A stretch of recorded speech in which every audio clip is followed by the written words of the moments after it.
लाडकी बहीण योजनेबाबत आताची सर्वात मोठी आणि महत्त्वाची बातमी आपण पाहूया की लाडकी बहीण योजनेचा जर तुम्ही फॉर्म भरला असेल तर तुम्ही सावधान होऊन जा। कारण लाडकी बहीण योजनेचा आतापर्यंत 9 लाख बहिणींना अपात्र करण्याचा राज्य शासनाने निर्णय घेतलेला आहे।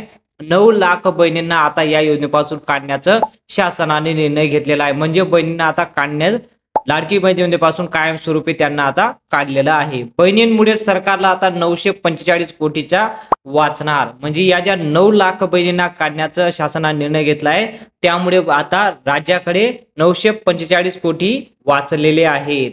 आजपासून पैसे वाटप सुरू झालेले आहे। फेब्रुवारीचा हप्ता आता 2100 रुपये प्रमाणे तुम्हाला हप्ता देण्याचा राज्य शासनाने जो निर्णय घेतला होता त्याला आता पार पडलेले आहे। ठीक आहे, आता तुम्हाला सांगतो की आधी 5 लाख बहिणींना लाडकी बहीण योजनेपासून काढण्याचा राज्य शासनाने निर्णय घेतलेला होता, तर आता आणखीन 4 लाख बहिणी या योजनेपासून काढलेले आहेत। म्हणजे आता राज्यभरात पूर्ण 9 लाख बहिणी या योजनेमधून काढण्यात पूर्ण 36 जिल्ह्यामधून कोणकोणत्या जिल्ह्यातून आहे ते तर आता आपल्याकडे डाटा आलेला आहे। पण सर्वात अगोदर तुम्हाला सांगू शकतो की आधी 5 लाख बहिणींना काढलं होतं, तर आजचा डाटा आपल्याकडे आला आहे की 4 लाख बहिणी परत आता लाडकी बहीण योजनेपासून राज्य शासनाने काढण्यात आलेला आहे। ठीक आहे, आता पुढील माहिती आपण पाहू शकता की या योजनेपासून काढण्याचा राज्य शासनाने जो निर्णय घेतलेला आहे कशामुळे घेतला आहे आणि का घेतलेला आहे। वाहन असलेल्या 2 लाख महिला म्हणजे आता 9 लाखांपैकी ज्या महिलांकडे वाहन असेल, 4 व्हीलर असेल, अशा महिलांना 2,20,000 बहिणींना या योजनेपासून बाहेर काढलेले आहेत। म्हणजे अशा भरपूर बहिणी सापडलेल्या आहेत, त्यांना त्यांच्याकडे कार आहे, असं 2 लाख बहिणी आहे। 2,20,000 बहिणींना या योजनेपासून त्यांनी काढलेला आहे या पहिल्या निर्णयामुळे। ठीक आहे, आधीच तुम्हाला या निर्णयाबद्दल आपण माहिती दिली होती। आता पुढे पाहू शकता, नमो शेतकरी योजना सोबतच लाडकी बहीण योजनेचा लाभ घेणाऱ्या 4 लाख महिलांना या योजनेपासून काढण्याचा राज्य शासनाने निर्णय घेतलेला आहे। नमो शेतकरी योजना म्हणजे किसान म्हणजे आता राज्य सरकारने सुरू केलेली शेतकऱ्यांसाठी योजना होती। या योजनेच्या माध्यमातून शेतकऱ्यांना दर महिन्याला 1000 रुपये केंद्राकडून देण्याचा राज्य शासनाने निर्णय घेतलेला होता। 600 रुपये देण्याचा निर्णय होता, पण आता त्याला वाढून 400 रुपये वाढून त्याला 1000 रुपये करण्याचा निर्णय राज्य सरकारने घेतलेला होता। पण आता लाडकी म्हणजे अशा महिलांना ज्या महिलांच्या नावावर शेती आहे आणि त्या लाडकी बहीण योजनेचा लाभ घेता आणि नमो शेतकरीचा पण लाभ घेता, तर अशातच आता तुम्हाला एक लाडकी बहीण योजनेपासून तुम्हाला काढण्यात आलंय, पण नमो शेतकरी योजनेपासून तुम्हाला जो हप्ता भेटतोय तो हप्ता तुम्हाला कायमस्वरूपी भेटण्यात येईल। म्हणजे राज्य शासनाची कुठली एकच योजनेचा तुम्ही लाभ घेऊ शकता, दुहेरी लाभ तुम्ही घेऊ शकत नाही। आताची सर्वात मोठी अपडेट आपल्याकडे आलेली आहे। आता कसं या योजनेपासून तुम्हाला काढण्याचं आलंय आणि नमो शेतकऱ्याचा तर तुम्हाला 600 रुपये दिले जातात, लाडकी बहीण योजनेचं तुम्हाला आता 2100 प्रमाणे वाटप होणार आहे। याचा म्हणजे आता नेमकं तुम्ही कुठली योजना बंद करायची आहे, तुम्हाला नमो शेतकरी योजना बंद करायची का लाडकी बहीण योजना बंद करायची, हे तुमच्यावर नाही, हे राज्य सरकारवर आलेलं आहे। राज्य सरकार तुमची जी योजना आहे ती योजना चालू ठेवेल आणि जी तुमची नवीन योजना आहे ती योजना बंद करेल। आता पुढे माहिती पाहूया, आपण यावर पूर्ण डिटेलवर चर्चा करणारच आहोत की लाडकी बहीण योजनेबद्दल आता पुढील माहिती जी आलेली आहे। कोणते नवीन निकष लागू करण्याचा राज्य शासन निर्णय घेतलेला आहे। लाभार्थ्यांचं दरवर्षी म्हणजे लाभार्थ्यांना दरवर्षी जून मध्ये बँक केवायसी करणं म्हणजे बँकेमध्ये केवायसी करणे गरजेचं आहे। लाभार्थ्यांना आता दरवर्षी जून मध्येच बघा, जून मध्येच बँकेत ई केवायसी करून घेणं गरजेचं आहे, म्हणजे खूपच महत्वाचं आहे। हयातीचा दाखला जोडावा लागणार आहे, म्हणजे तुमचा आता ई केवायसी करून तुमचा हयातीचा दाखला सुद्धा तुम्हाला त्यावर जोडावाच लागणार आहे। हा नवीन निर्णय आहे।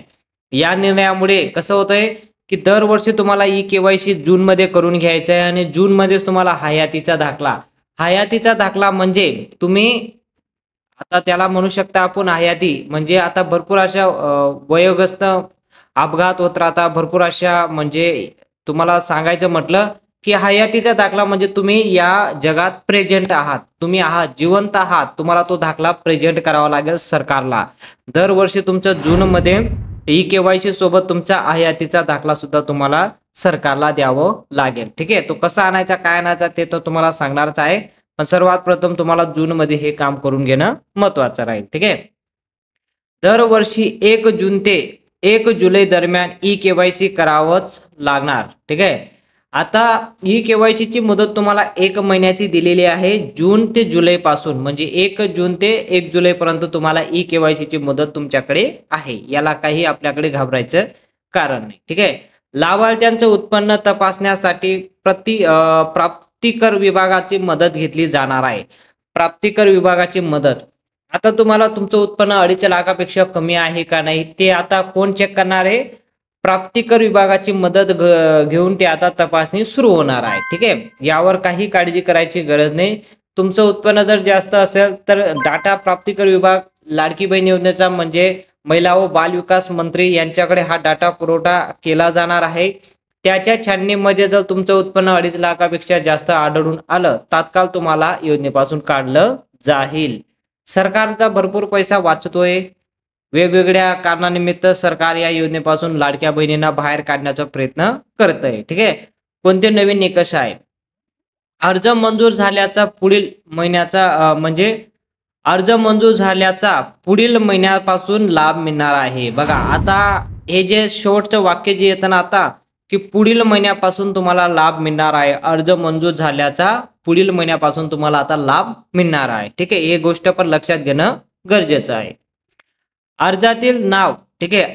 अर्जातील नाव आणि पैसे जमा झालेल्या बँक खात्यावरची नाव तफावत आढळल्यास अपात्र. म्हणजे जर तुम्ही अर्ज भरलेला आहे लाडकी बहीण योजनेचा आणि ज्या खात्यात तुमचे पैसे जमा होतात त्यामध्ये जर काही डिफरन्स म्हणजे काही फरक सापडला तर तात्काळ तुम्हाला अपात्र ठरवले जाणार आहे लाडकी बहीण योजनेपासून. हा सुद्धा एक निर्णय आहे. लाडकी बहीणसाठी आता भरपूर निर्णय लागू झालेले आहेत. या निर्णयापुढे हा एक निर्णय आहे की तुम्ही अर्ज भरलेला आहे लाडकी बहीण योजनेचा आणि तुमचंच बँक अकाउंट तुम्ही दिलंय का नाही. जर तुमच्या व्यतिरिक्त दुसरं कोणाचं बँक अकाउंट दिलेलं असेल तर तुम्हाला जर काही फरक आढळून आला तर तात्काळ तुम्हाला योजनेपासून काढण्याचं शासनाने निर्णय घेतलेला आहे. ठीक आहे. आता पुढे पाहू शकता, ज्यांचे आधार कार्ड योजनेशी लिंक नसेल तेही योजनेतून बाद होणार आहे. सोपं आहे.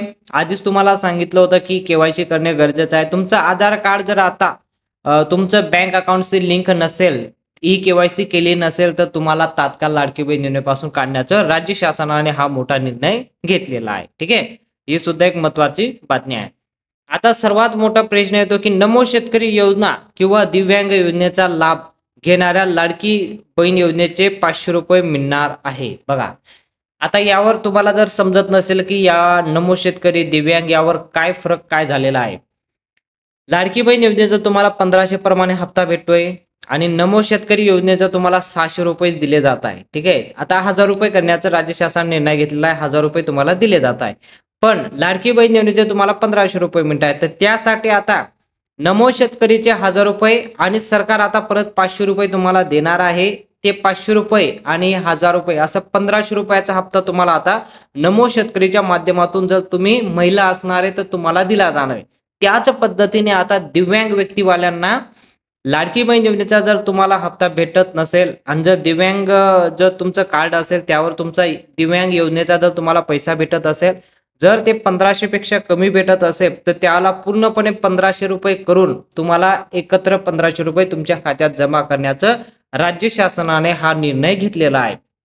यावर फरक काहीच नाही.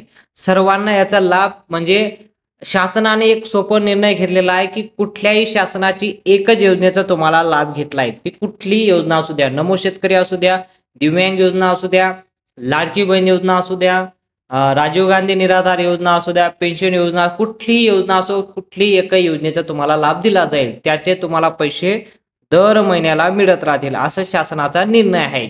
या निर्णयावर तुम्हाला काय वाटतं तुम्ही कमेंटमध्ये सांगू शकता. तुम्हाला लाडकी बहीण योजनेचा आतापर्यंत किती हप्ता भेटलेला आहे ते सुद्धा तुम्ही कमेंटमध्ये सांगू शकता. कोणत्या जिल्ह्यातून व्हिडिओ पाहता, कोणत्या गावातून व्हिडिओ पाहता, तुमच्या गावात पैसे वाटप झाले की नाही, कोणकोणत्या गावात पैसे वाटप झाले ते सुद्धा कमेंटमध्ये सांगू शकता. माहिती आवडली तर व्हिडिओला नक्की लाईक करा, चॅनलला देखील सबस्क्राईब करा आणि बेल आयकॉनला ऑलला सिलेक्ट करा. भेटूया पुढच्या मोठ्या माहितीमध्ये.